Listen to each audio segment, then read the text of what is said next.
just got back from jury duty. I wanted to tell you a little bit about the experience because it told me some good stuff that could apply to a Christian life. Particularly the conversation we had about premeditation. Um, and I thought about it in terms of being like the way we Christians, guard our own hearts and keep ourselves on track. Um, because if you guard your heart, you never have to worry about what comes out because you're watching what's going on in your heart before whatever evil might be in there has a chance to come out. And you might think, well, how do I, take care of that evil if it's in my heart? Well, the answer to that is that the Lord will help you. And He helps you by putting your trust in Him, by believing in Him, by putting your faith in Him, by following Him with your whole heart. In other words, when I look into my heart and I see the Lord and I speak to the Lord and I ask Him to help me with things that I have going on inside me, He allows me to turn to Him for the strength to do what I'm supposed to do. And even knowing what you're supposed to do, a lot of times you need help with that too, and the Lord helps you with that too. When you turn to Him, when you pay attention to what's going on in your heart, that's where this is where it all starts. Well, premeditation, we had a very serious discussion about premeditation in this trial that I participated in, and I was the only person that wanted to stand firm and say, no, this was done premeditated. And it became a big discussion, but we had to go home yesterday because we weren't finished because I was standing firm on that stance. And the folks, they were glad to come back. It wasn't like anybody had any hard feelings about it. But on my way out of there, I wouldn't have seen this if I hadn't left at just that time. This is the way the Lord orchestrates things, because He'll teach you things out of life.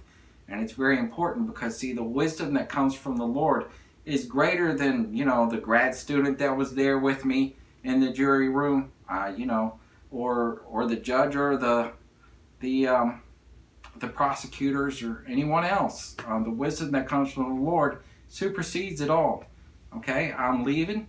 I'm at a traffic light. I'm waiting. And someone way back behind me, they start blaring their horn because they want to get through the light. And there's people in front of them that are going too slow. And they're blaring the horn. I hear them blaring the horn. By the time they get through the light, that light has been red. Okay? But they made up their mind way back there while they were blaring that horn. They were going to go through that light no matter what. Now, I told the folks in the room the next morning, this is an example of the premeditation that happened in this case. Now, how that applies to you and me is, look, that person already had their heart set. They were going through that light. They were going to do the wrong no matter what it meant. You see what I'm saying? And it started in their heart with that anger, the frustration, people getting in front of me, they're in my way, they're too slow. It's that attitude, see?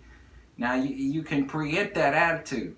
If you don't, how we always talk about not letting things come out of our mouths. Well, it's a lot. If you don't let it come out of your heart in the first place, then you won't have to worry about what comes out of your mouth. Long time ago, I learned that lesson when, again, out of life, being on the job with some guys. We work together every night. But, see, I have this face so people can tell exactly what I feel from what's on my face. I don't say a word, right? I had long since practiced the keeping my mouth shut so I didn't offend people. But they could see it from my face, and they would get on my case about it when I would get mad. So you know what? They taught me, wait, don't just look at what's coming out of my mouth. Look at my heart. And you know what? When I would deal with the things in my heart, then I walked around much more pleasant, didn't have that anger issue. They didn't see that coming out of me. When they'd still say something, but it wouldn't bother me. I'd be like, yeah, you're right, so I got friends that way, from that experience. I learned to deal with the anger in my own heart by looking and making sure I knew what was going on here, you see, rather than, trying to fix my face or fix my attitude. No, I just look in. It's my heart that matters. That's where the issues of life come from. That's where the heart speaks out of the mouth speaks out of the abundance of what's coming out of the heart. All right? So, again, say, great, I see evil in my heart. What do I do about it? The Lord lives in your heart. All right? He's not the creator of that evil, but he lives in there right along with those issues of your heart. So, what I'm asking you to do is to look into your heart and look to the Lord in your heart and say, look, Lord, here is this feeling. Help me with this. Believe me, that's his reason for living in us, pretty much. He loves doing that. He will do that for you. He'll do it for you every day. And I had that experience all through this trial where I was looking to the Lord for help because this was a serious trial. It was a first-degree murder trial. You know, it was some serious stuff. You know, I had to have strength just to be able to decide that I was actually going to be in it. And I looked to him for that strength, and he gave it to me. He told me, you know, somebody has to do something about it. You know, can you be strong for the victim's sake and listen to this trial and give your honest opinions? And, you know, I could. That was the first thing he told me. And then later on, he gave me clarity about what happened because I listened to the evidence and I listened to the common sense that was coming from my heart. But you see, it's from the Lord. That's where that common sense really takes hold and it has real power. And all the things that I had seen in the Spirit, the Lord had showed me how to make my decision about this case. The judge and the prosecutors came and spoke to us after the trial, and even though nobody else was listening to what I said, they all agreed with everything that I had said about it.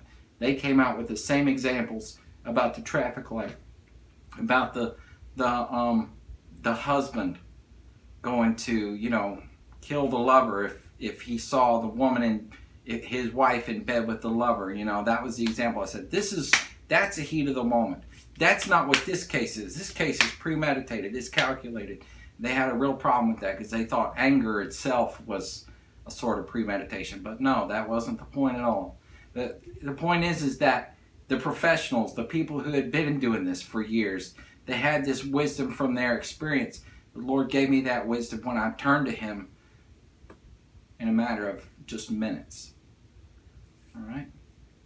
And He'll give the same to you so that you can live your life within His graces. Thank you.